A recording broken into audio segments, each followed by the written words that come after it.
Vainqueur à la Méno avant la trêve, Nantes vise un deuxième succès cette saison pour quitter cette 18e place de barragiste et surtout vise une première victoire à la Beaujoire. Pour l'instant, le bilan est d'une défaite et d'un match nul. En face, Reims est 2 points devant et va chercher à retrouver la confiance du début de saison où les 2 victoires consécutives avaient précédé les derniers revers face à Amiens et contre Montpellier.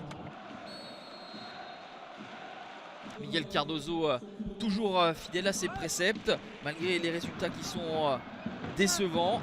Veut que ses joueurs partent de l'arrière, construisent, et c'est surtout sur coup de pied arrêté qu'ils vont se montrer dangereux. La tête du défenseur central américain Matt Miazga passe au-dessus de la cage d'Edouard Mendy. Les Nantais poussent de nouveau, tentative lointaine cette fois-ci de Samuel Moutoussamy qui oblige le gardien rémois à une belle horizontale. Il était masqué dans un premier temps, Edouard Mendy, et parvient tout de même à repousser le ballon.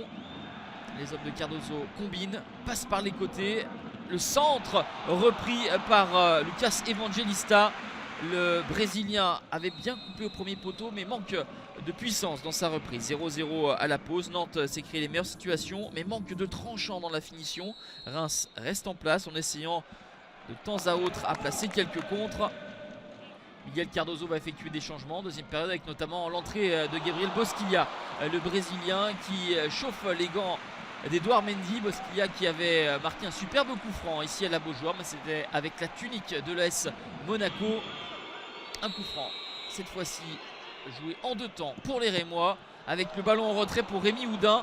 C'est sorti devant la ligne par Enoch Kouateng. Le corner à suivre, c'est mal renvoyé par la défense nantaise. La demi-volée de Mathieu Cafaro, ça termine au fond des filets mais le but est annulé puisque le défenseur rémois Björn Angel gênait la visibilité de Tatarou Chanou. But logiquement annulé. Limbombe est rentré à son tour et se procure une occasion. Toujours pas de but entre les 2 équipes. Nantes a marqué 5 fois depuis le début du championnat. Reims à 3 reprises. Ce sont 2 équipes qui peinent à marquer et cela se confirme encore cet après-midi. 0-0. Les footballeurs du dimanche après-midi à la Beaujoire n'ont pas trouvé la faille. Quelques velléités de part et d'autre sans pour autant faire la différence. 1 point pour les Canaries qui sortent de la zone rouge.